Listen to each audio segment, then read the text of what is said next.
Abra comigo a sua Bíblia, por favor, em Juízes.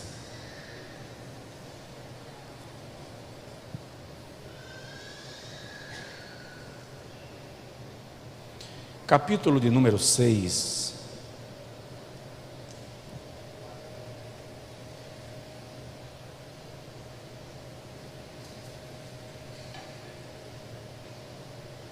Eu vou trazer uma reflexão bem rápida. E vou trazer uma reflexão que essa semana eu compartilhei na nossa Santa Ceia em Salvador. Juízes capítulo de número 6, versículo de número 18.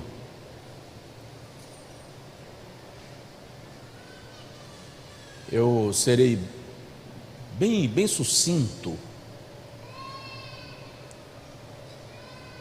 mas eu deveria ter escalado alguém para ministrar hoje à noite, e eu não fiz. E eu fico muito sentido de fazer isso em cima da hora. Eu acho que não é legal eu fazer isso com o obreiro, chegar na hora do culto e dizer, tu te vira e prega daqui a pouco, porque tem hora que a mente dá parafuso, só misericórdia. Então eu fico tentando poupá-los desse tipo de vexame. Então eu vou trazer uma reflexão rápida, mas essa reflexão pode mudar muito a nossa perspectiva de culto, a nossa visão de culto. Juízes capítulo 6, versículo 18 diz assim: rogo-te que daqui não te apartes, até que eu volte e traga o meu presente. Em algumas versões está, e traga a minha oferta, eu ponha perante ti. E disse, eu esperarei até que voltes. Dá para dizer amém? Dá uma olhada no irmão que está do seu lado antes de você sentar e diz para ele assim: Deus espera algo de você. Agora pode sentar em nome de Jesus. Diga comigo, Senhor Jesus, fala comigo. Amém. Irmãos, normalmente a gente vem para a igreja ou vai com a consciência ou com o propósito de receber algo da parte de Deus. Vou para o culto, vou receber a minha bênção, vou receber o meu milagre. É a nossa expectativa normal. Alguém esqueceu de nos ensinar que culto não é balcão, culto é altar. Ou seja, eu não vou ao culto para receber, eu vou ao culto para ofertar. E Deus, que é benigno e cheio de misericórdia, me supre, me abençoa, me alcança. Esse texto é um texto muito especial e ele me chama muito a atenção, porque a parte A do versículo é Gideão quem está falando. Rogo-te que daqui não te apartes, até que eu volte e traga a minha oferta, o meu presente, e o ponha perante ti. A resposta é a resposta do anjo do Senhor, que diz, eu esperarei até que voltes. E vale ressaltar, já falei disto aqui, que todas as vezes que o substantivo anjo no Antigo Testamento aparece precedido por um artigo indefinido, está se referindo a qualquer anjo das hostes angelicais, mas todas as vezes que a palavra anjo aparece precedido por um artigo definido, a referência é ao próprio Cristo, que é chamado de o anjo da face do Senhor. No versículo 11 desse texto, a gente percebe que não é um anjo quem está conversando com Gideão, é o anjo do Senhor. Portanto, é uma referência ao próprio Jesus, dizendo a Gideão: vai, prepara a tua oferta, e eu esperarei até que voltes. Precisamos entender que quando nós saímos de casa para cultuar ao Senhor, a consciência de nossa alma tem que ser a consciência de um adorador, não de um pedinte, de alguém que está indo para levar, não de alguém que está indo para buscar, porque Deus já tem te dado, nos dado. Portanto, culto é lugar de adoração. Eu disse aqui outro dia que na minha conversa com um judeu, naquela viagem que fiz a Israel, ele me disse: pastor, no contexto do Antigo Testamento, a expressão que ele usou foi antiga aliança, a oração não foi feita para pedir. Diante de um judeu antigo, a ideia de pedir as coisas a Deus não soa bem. Ele chegou a mencionar que quando a Bíblia diz: não tomarás o nome do Senhor teu Deus em vão, a expressão ali é: não se dirija a Deus para fazer pedidos, porque pedir era uma afronta, partindo do princípio que a oração foi estabelecida para que houvesse relacionamento entre Deus e o homem, entre o Criador e a criatura, entre o adorador e o ser divino que está sendo adorado. Aí ele mencionou: a partir do momento que há relacionamento, o pedido é desnecessário, porque a amizade cobra a provisão, cobra o suprimento, a cobertura e a proteção. Mas nós em algum momento esquecemos que culto é altar, esquecemos que culto é lugar de oferecer algo ao Senhor, e a gente fez do culto o lugar de receber alguma coisa.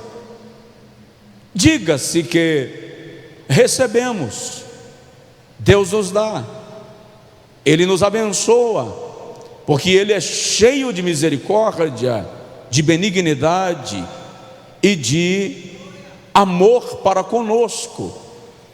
Mas a ideia bíblica de cultuar é trazer algo para Deus e apresentar a Ele o que trouxemos. Nesse texto de Juízes 6 e 7, cujo protagonista é Gideão, nós vamos perceber que Israel estava vivendo um dos momentos mais críticos da sua história, tanto do ponto de vista financeiro, econômico, quanto do ponto de vista social e político. No período dos juízes, todas as vezes que Israel se afastava de Deus e caía no pecado da idolatria, o Senhor permitia que uma nação se fortalecesse, ganhasse força sobre Israel e lhe causasse opressão. Quando Israel se arrependia, o Senhor então levantava um homem, no caso de Débora, uma mulher, que julgava a nação e dirigia a nação à batalha, à vitória, e eram quebradas as amarras da opressão. Neste caso e neste tempo, Gideão é o juiz que o Senhor levanta para defender a Israel de um povo nômade, oriundo da região do Negueb, conhecidos como midianitas, porque são oriundos da terra de Midian. A Bíblia Sagrada nos mostra nos versículos iniciais do capítulo 6 que os midianitas esperavam Israel plantar, regar, colher, e quando Israel colhia, eles vinham e saqueavam o celeiro e deixava Israel sem comida. Israel cuidava do gado, engordava o gado, fortalecia o rebanho, e quando o rebanho estava pronto para o consumo, os midianitas vinham e roubavam o rebanho. Se os irmãos lerem dos versículos 3 ao versículo 5, vão perceber, do capítulo 6, que a Bíblia diz que por causa desta estratégia de guerra dos midianitas, havia uma grande miséria em Israel naqueles dias, e o povo de Israel havia se enfraquecido muito. Estava um povo sem força e sem capacidade de reação. O anjo do Senhor aparece a Gideão no lagar. E é interessante que a Bíblia diz que Gideão está moendo trigo no lagar. Ei, lagar não é lugar de moer trigo, é lugar de pisar e esmagar a uva.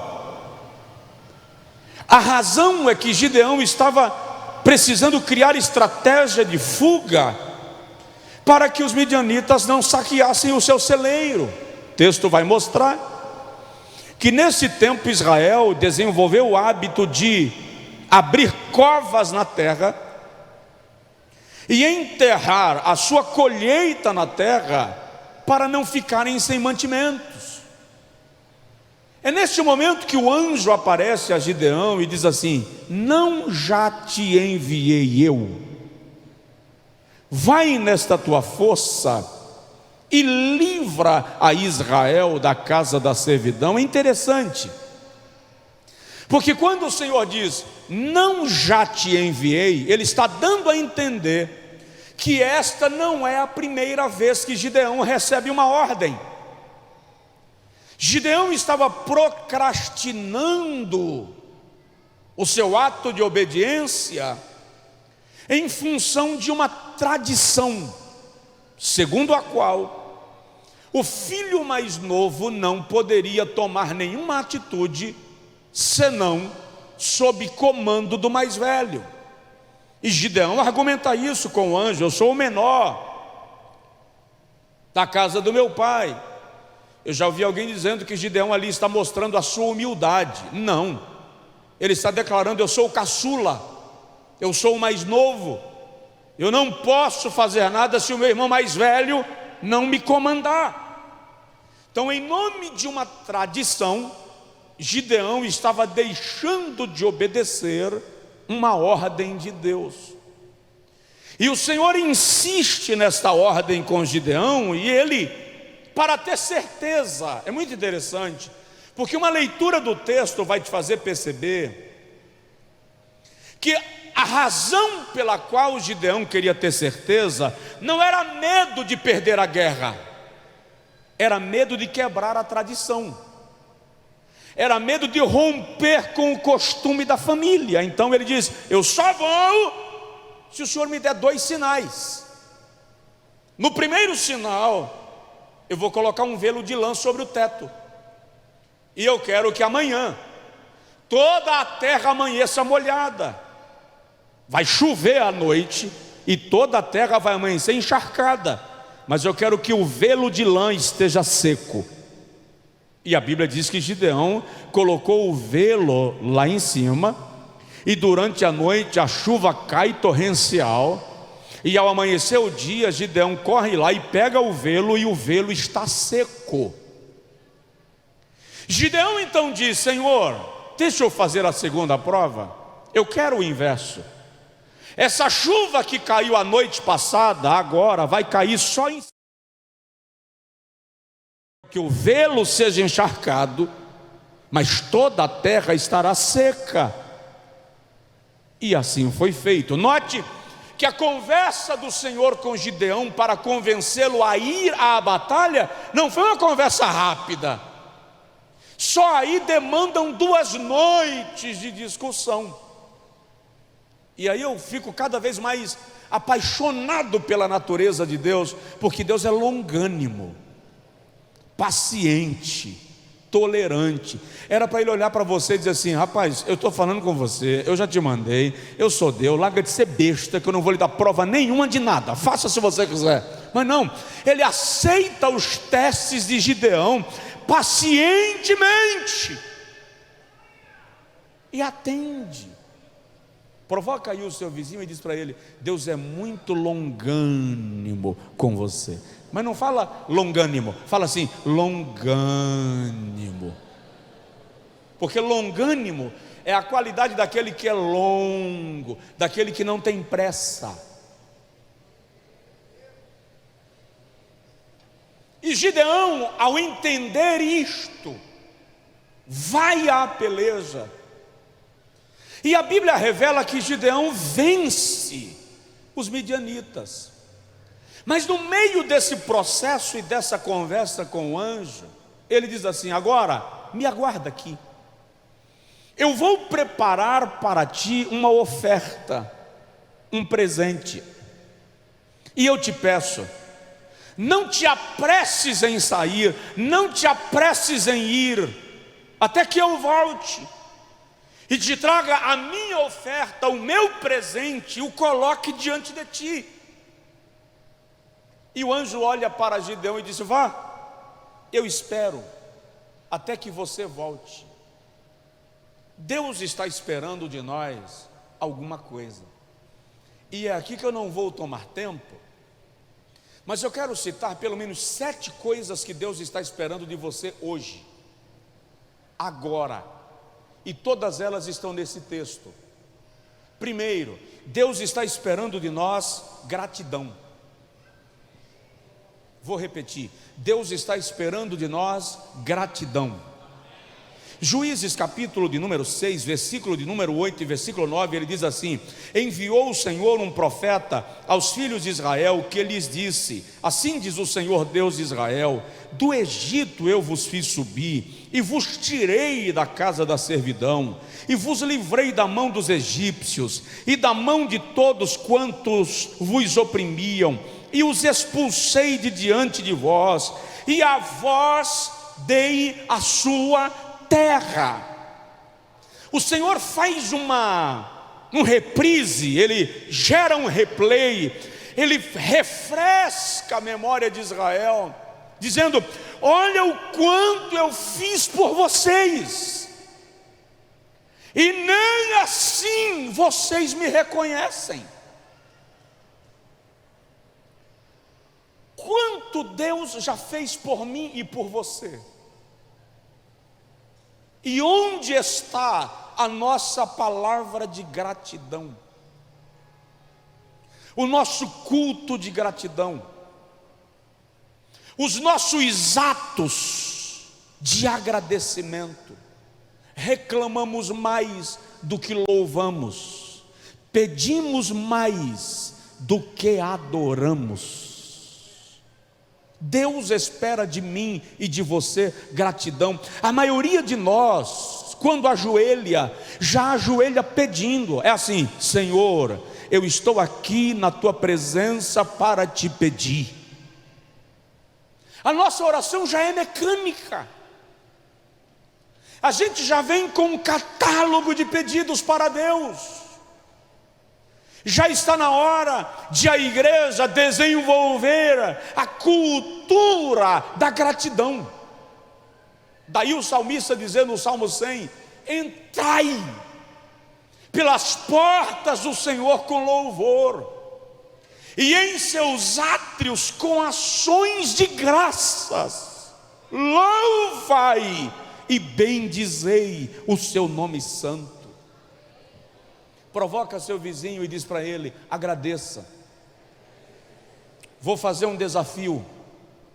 Quantos conseguiriam fazer um voto hoje que daqui até domingo não vão pedir nada a Deus, só vão agradecer? Quantos conseguem fazer esse voto?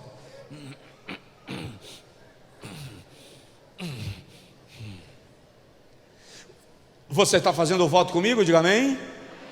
Maravilha. Você vai perceber que quando nós estamos tão habituados a pedir, que mesmo fazendo um voto de gratidão, quando você menos esperar, você vai estar pedindo. Mas você fez um voto. Quando você perceber que está rompendo o voto, você diz assim: Senhor, é o hábito, é a minha mente condicionada, na verdade o meu coração quer te agradecer. Mesmo aquilo que você quer receber, agradeça como se já tivesse recebido. Agradeça pelo milagre, como se você já tivesse visto ele ser realizado. É a salvação do seu marido? Senhor, eu te agradeço pela salvação do meu marido. É a restauração da sua casa? Senhor, eu te agradeço pela restauração da minha casa. É o pagamento daquela dívida que você não consegue se livrar? Senhor, eu te agradeço porque o Senhor já abriu portas, já mandou recurso e a minha dívida já está quitada. Deus espera de você gratidão. Amém? Salmista no Salmo 136 diz assim: louvai ao Senhor, porque Ele é bom, porque a sua benignidade dura para sempre. Louvai ao Deus dos deuses, porque Ele é bom, porque a sua benignidade dura para sempre. Louvai ao Senhor dos senhores, porque Ele é bom, porque a sua benignidade dura para sempre. Àquele que só faz maravilhas, porque o Senhor é bom e a sua benignidade dura para sempre. Aquele que com entendimento fez os céus, porque o Senhor é bom e a sua benignidade dura para sempre. Aquele que fez os grandes luminares, porque o Senhor é bom e a sua benignidade dura para sempre. O sol para presidir o dia, porque o Senhor é bom e a sua benignidade dura para sempre. A lua e as estrelas para presidirem a noite, porque o Senhor é bom e a sua benignidade dura para sempre. Aquele que separou a terra do meio das águas, porque o Senhor é bom e a sua benignidade dura para sempre. Aquele que tirou a Israel do Egito, porque o Senhor é bom e a sua benignidade dura para sempre. Com mão forte e com braço estendido, porque o Senhor é bom e a sua benignidade dura para sempre. Aquele que abriu o mar vermelho em duas partes, porque o Senhor é bom e a sua benignidade dura para sempre. E fez a Israel passar no meio dele, porque o Senhor é bom, porque a sua benignidade dura para sempre.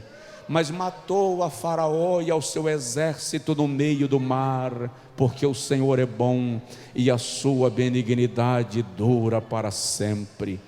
Aquele que guiou o seu povo pelo deserto, porque o Senhor é bom e a sua benignidade dura para sempre. Aquele que feriu a grandes reis, porque o Senhor é bom e a sua benignidade dura para sempre. E matou a reis famosos, porque o Senhor é bom e a sua benignidade dura para sempre. A Og, rei de Bazã, porque o Senhor é bom e a sua benignidade dura para sempre. E a Sion, rei dos amorreus, porque o Senhor é bom e a sua benignidade dura para sempre.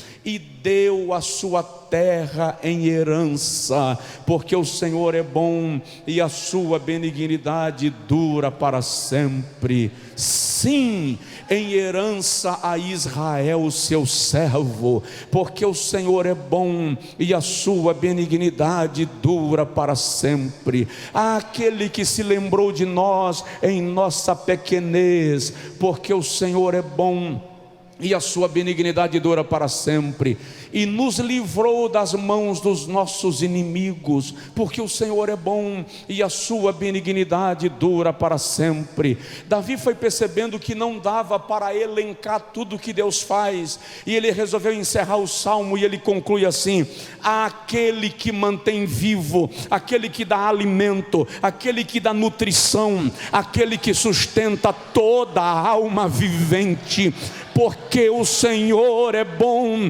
e a sua benignidade dura para sempre. E ele encerra com o refrão: louvai ao Deus dos céus, porque Ele é bom e a sua benignidade dura para sempre. Gratidão. Gratidão. Chore macho amante me ranjo rabadagai.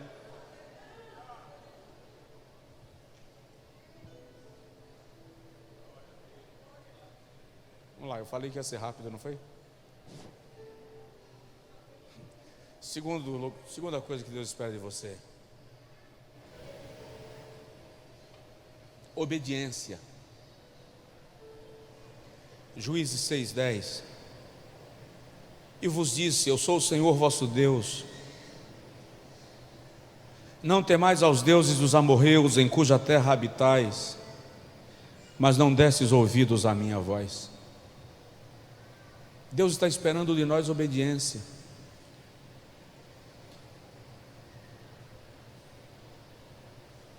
Que nós atentemos para o que Ele nos diz, para a direção que Ele apontou, para o caminho a seguir. Dá um toque no seu vizinho, fala com ele aí, por favor. Obedece.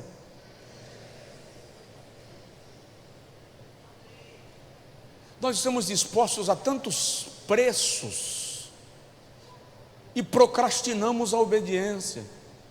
Olha o problema de Naamã. Mergulha 7 vezes no Jordão. Naamã diz assim: se o problema fosse tomar banho, eu teria tomado banho em Abana e Farpá, rios de Damasco, melhores que o Jordão. O servo olhou para ele e disse assim: meu pai, você trouxe 10 roupas de gala, 10 roupas festivais. Uma roupa festival, para o padrão de palácio, numa das avenidas comerciais de Nova York, custa em torno de $10.000. Ele trouxe 10. Você trouxe 60 e alguns quilos de ouro, mais umas dezenas de quilos de prata, para dar ao profeta para ele te curar. Viajou 300 e alguns quilômetros de distância de carruagem. Se ele te manda mergulhar, o que é um mergulho para quem já fez todo esse sacrifício? É incrível como nós estamos dispostos a viajar quilômetros, a disponibilizar recursos, quando muitas vezes Deus está olhando para nós e diz assim: eu só quero que você faça o que eu te mandei. Eu só quero que você me obedeça. E às vezes a obediência que Deus está nos pedindo é tão mínima que nós subestimamos a importância dela.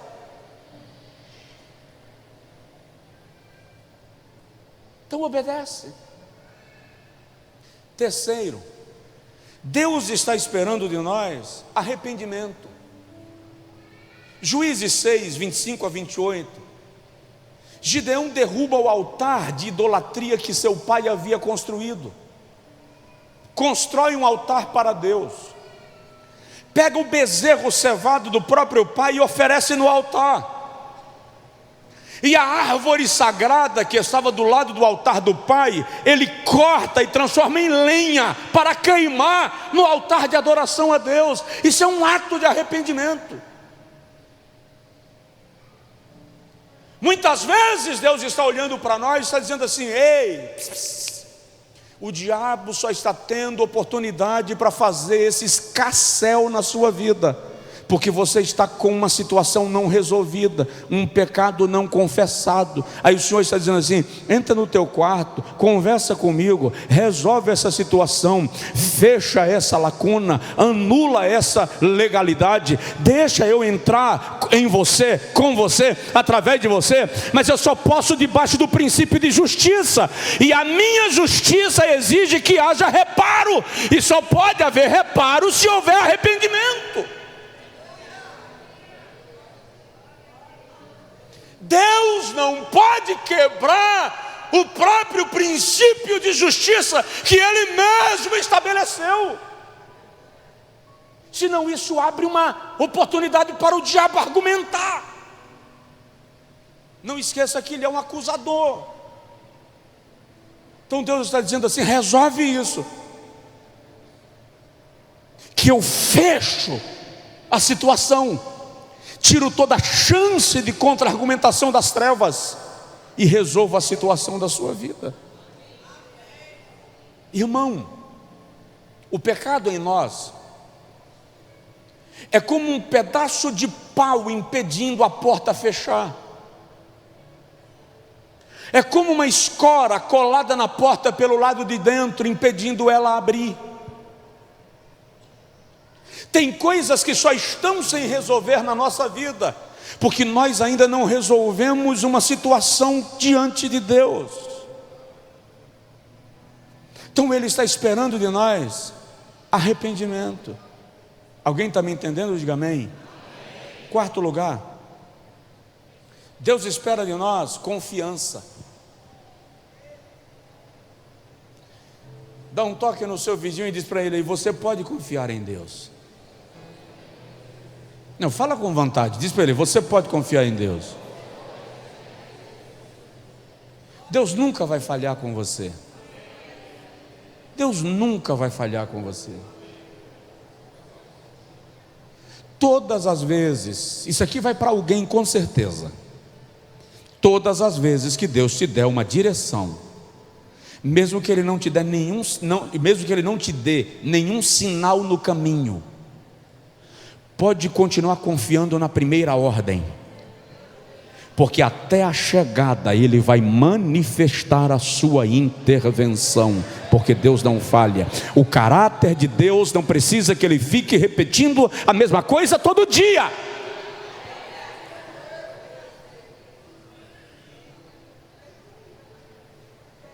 Lembro que alguns anos atrás nós fizemos um congresso no Joia da Princesa.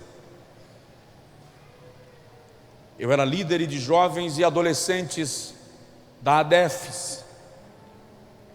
E no sábado à noite, o congresso estava marcado para começar às 19 horas. Quando deu umas 19h40, gente, devia ter umas 3.000 pessoas no estádio. O negócio cabe 15.000, é um mundaréu.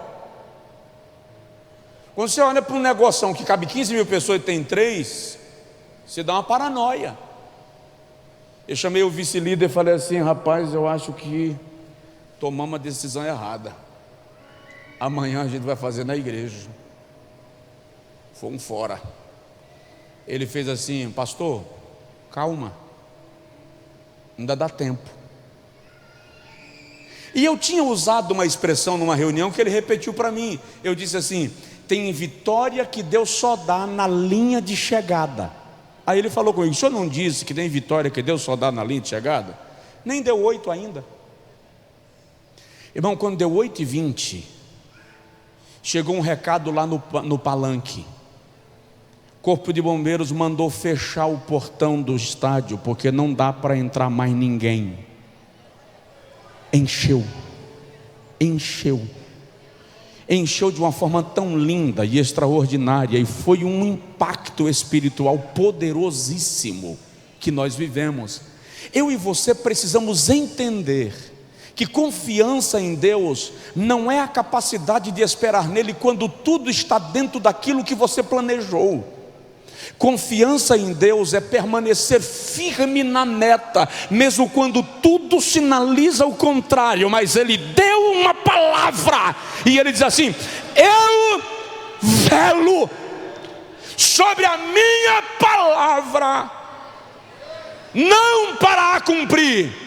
Ele diz: eu velo sobre a minha palavra para a fazer cumprir. Ou seja, eu provoco, eu forço, eu ocasiono, eu causo, mas ela se cumpre naquilo que eu determinei.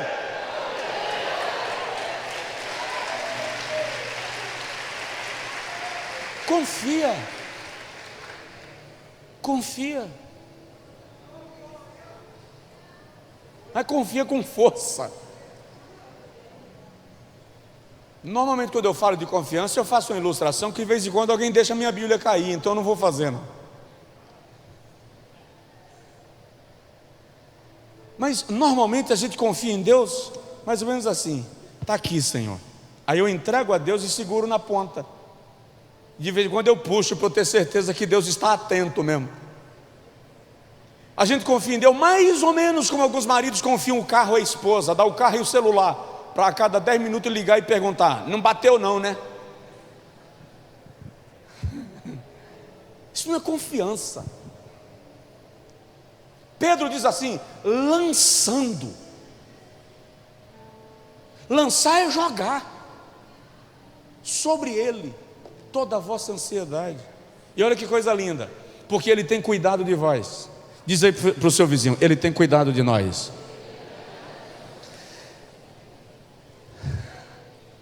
A expressão grega para cuidado de nós ali é: ele chega antes de você no lugar marcado. Ele chega antes de você no lugar marcado. Diz aí para o seu vizinho: ele chega antes de você no lugar marcado. Ele chega.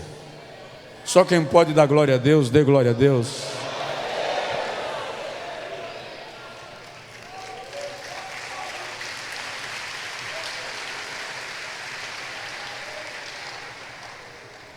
Quinto lugar, Deus espera de você dinamismo. A Bíblia me leva a crer.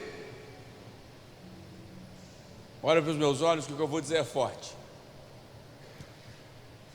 A Bíblia me leva a crer que Deus não tem nenhum mínimo de tolerância com preguiça. A preguiça afronta a Deus.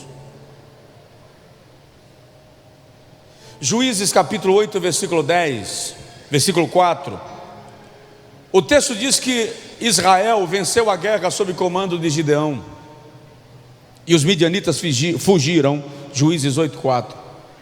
E diz a Bíblia que o exército de Israel perseguiu os midianitas, e diz assim o texto de Juízes 8, 4: fatigados, mas ainda perseguindo.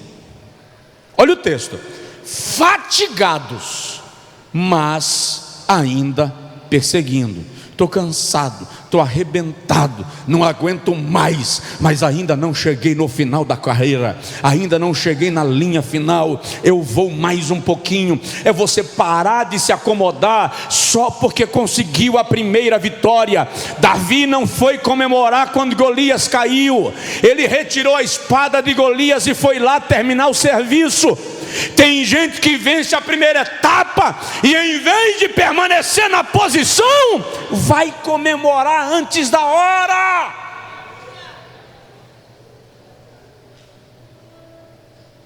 Golias não caiu morto, caiu tonto. Davi foi lá, arrancou a espada do próprio Golias e tirou-lhe a cabeça, terminou o serviço. Tem muita gente na igreja que, porque Deus deu o primeiro sinal de vitória, relaxa, não age mais, só trabalha até a carteira assinar.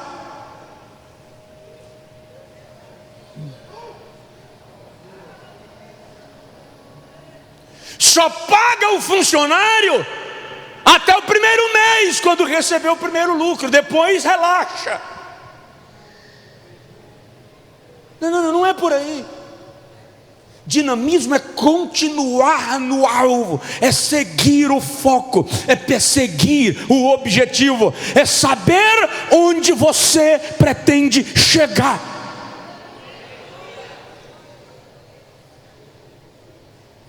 Deus odeia a preguiça e manda o preguiçoso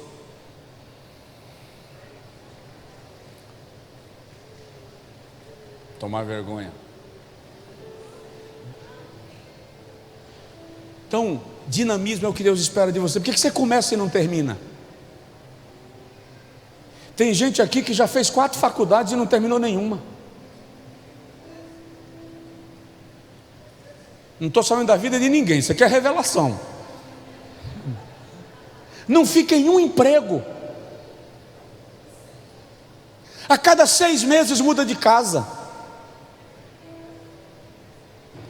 Toda Santa Ceia participa da ceia em uma igreja diferente, porque toda ceia ele está sendo recebido como membro de outra igreja. Não persiste. Na primeira perseguição desanima, no primeiro contra-ataque desanima, na primeira crítica vai embora, na primeira censura perde o ânimo.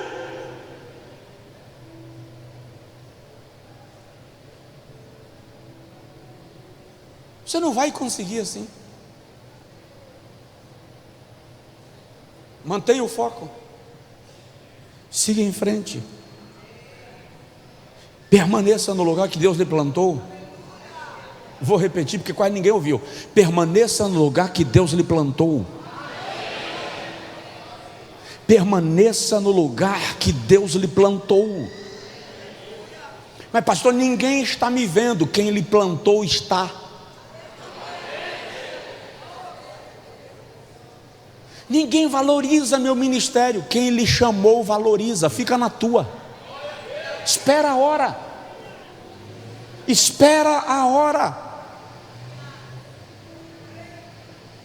Quando eu fui convidado para pregar na Convenção Geral, Jubileu de Diamante da Convenção Geral das Assembleias de Deus no Brasil, eu era um menino de 25, 26 anos. E eu lembro que uma semana antes, uma revista gospel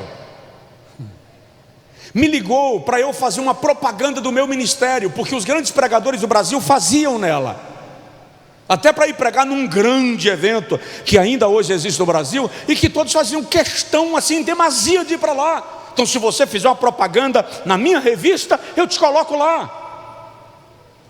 O cara me pediu tanto dinheiro que eu falei com ele: rapaz, se eu tivesse esse dinheiro, acredite, eu ia fazer uma cruzada no próximo fim de semana.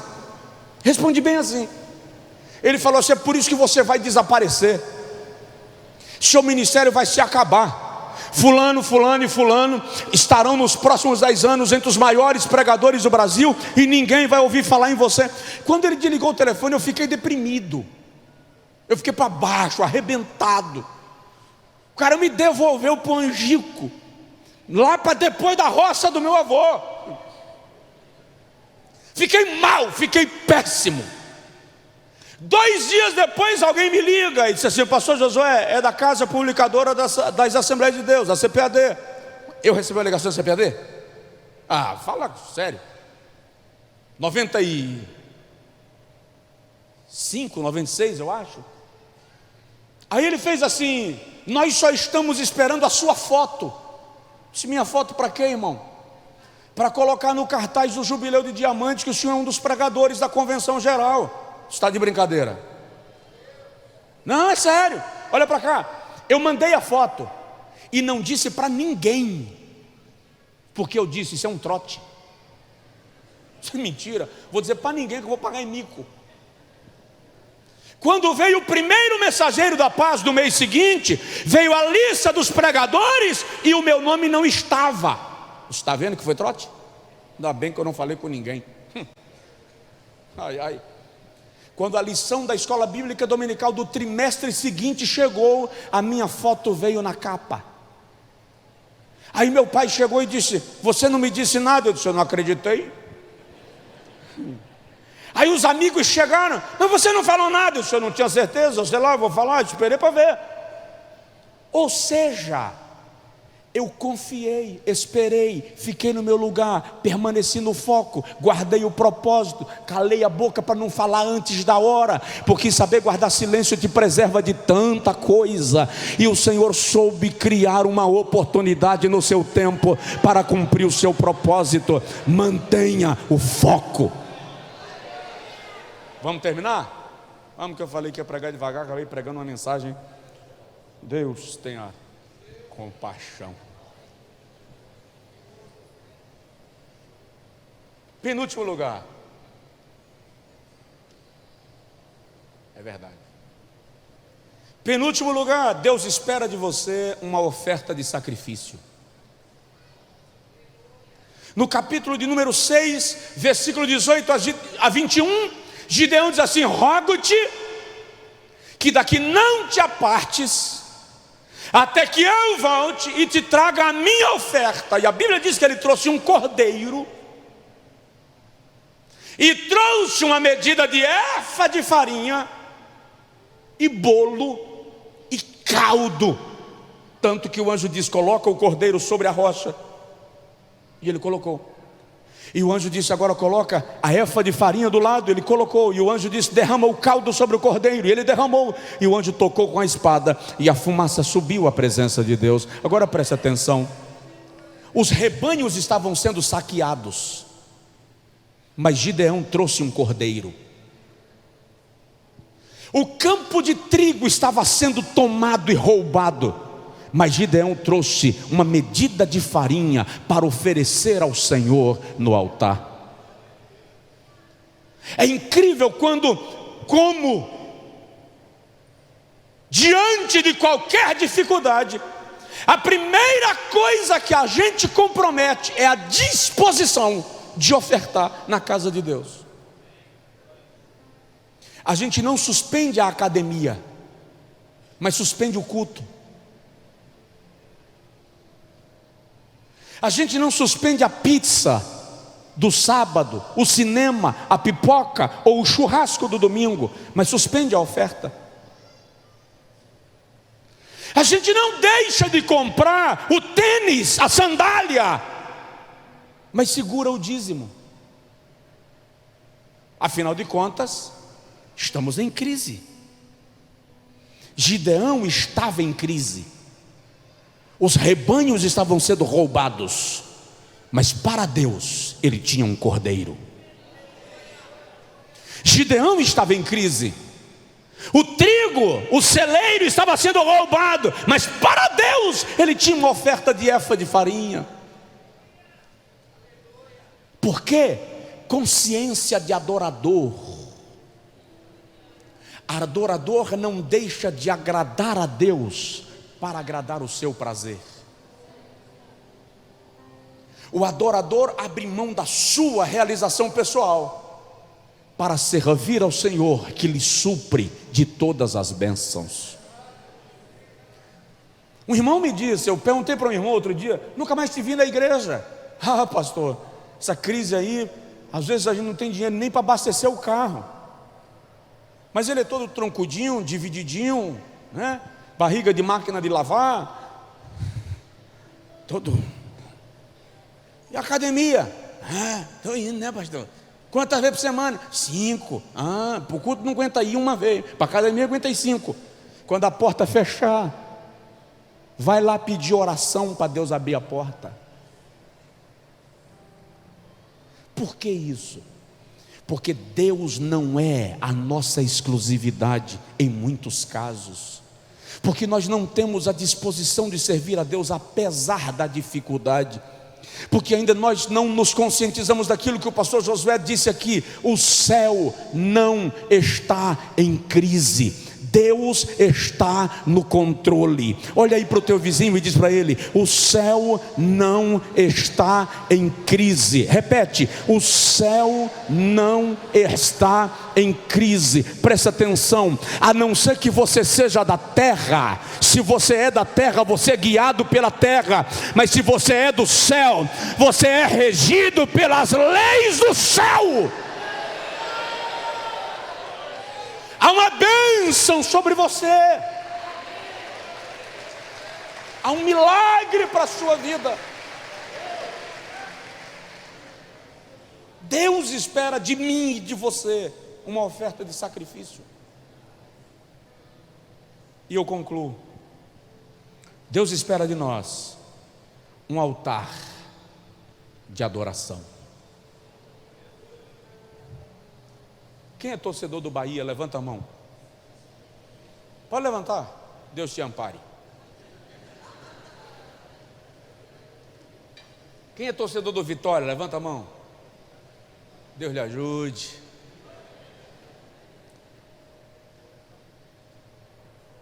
Pode ficar tranquilo, não vou lhe censurar não. O que eu quero pontuar é que eu conheço gente que tem um santuáriozinho do Bahia em casa. Eu conheço gente que tem um santuáriozinho do Vasco. Cadê os vascaínos? Levanta a mão. Tem uma ali, tem dois. Levantaram a mão assim sem graça, por quê? Tem um aqui mais animado. Santuário do Vasco, do Flamengo. Eu vi um cara no Rio dizendo para o outro, na hora de sair para o Maracanã, a mulher sentiu dor de parto. Pode? Fez o quê, meu? Chamei o táxi. Mandou a mulher para o hospital de táxi, ganhar neném, mas não perdeu o jogo. A pergunta é: na minha vida, na minha casa, há um lugar de oração? Há um lugar de estudo da palavra de Deus? Minha paixão pelo templo é superior à minha paixão pelo estádio? Minha paixão pela Santa Ceia é superior à minha paixão pelo clássico? Nós precisamos edificar um altar de adoração em nossa vida. Preste atenção nisso. Os católicos, os praticantes, podem estar de carro, de trem ou de ônibus. Quando eles passam na frente de uma igreja, de uma paróquia, eles têm uma reverência tamanha ao local de culto, que eles fazem o gesto da cruz em reverência ao local do culto. Nós, no culto, mascamos chiclete, olhamos as costas nuas da irmã que esqueceu de remendar o decote, nos preocupamos com a vida do outro, usamos o telefone, conversamos no WhatsApp. Isso é ambiente de adoração. Deus está sendo adorado num ambiente assim. Edifique ao Senhor um altar de adoração. Fica de pé, por favor. Adore a Deus. Preste a Ele culto. Faça da sua própria vida um culto. Faça da sua própria vida um culto. Deus é digno de ser louvado. Deus é digno de ser adorado. Estabeleça na sua vida e na sua casa um momento seu para estar com o Senhor. E tem momento que você não tem nem condição de orar, você sabe disso. Quem ora sabe que tem dia que você ajoelha ou senta, mas não tem palavras, engasga, tem nó na garganta. Então você ajoelha, senta ou deita e só diz assim: Senhor, eu estou aqui, tenho muito para te dizer, mas as palavras não saem. Então me contempla. E você cala a boca e fica lá amuado, como um menino birrento. Mas Deus está olhando para você e vendo a sua postura diante dele, a sua busca pela sua face. Ore comigo agora. Deus espera de você, de nós, gratidão, obediência, arrependimento, dinamismo, confiança, uma oferta de sacrifício e um altar de adoração. Todos os lugares que Abraão passou, ele edificou um altar. O único lugar onde Abraão não edificou um altar, a sua descendência serviu como escravos. Na sua vida, a área que Deus não é adorado é a área que Satanás está explorando. Feche isto. Adore a Ele, engrandeça Ele. Olha o que Deus diz para nós e a gente ora. Eu bem sei os pensamentos que tenho a respeito de vós.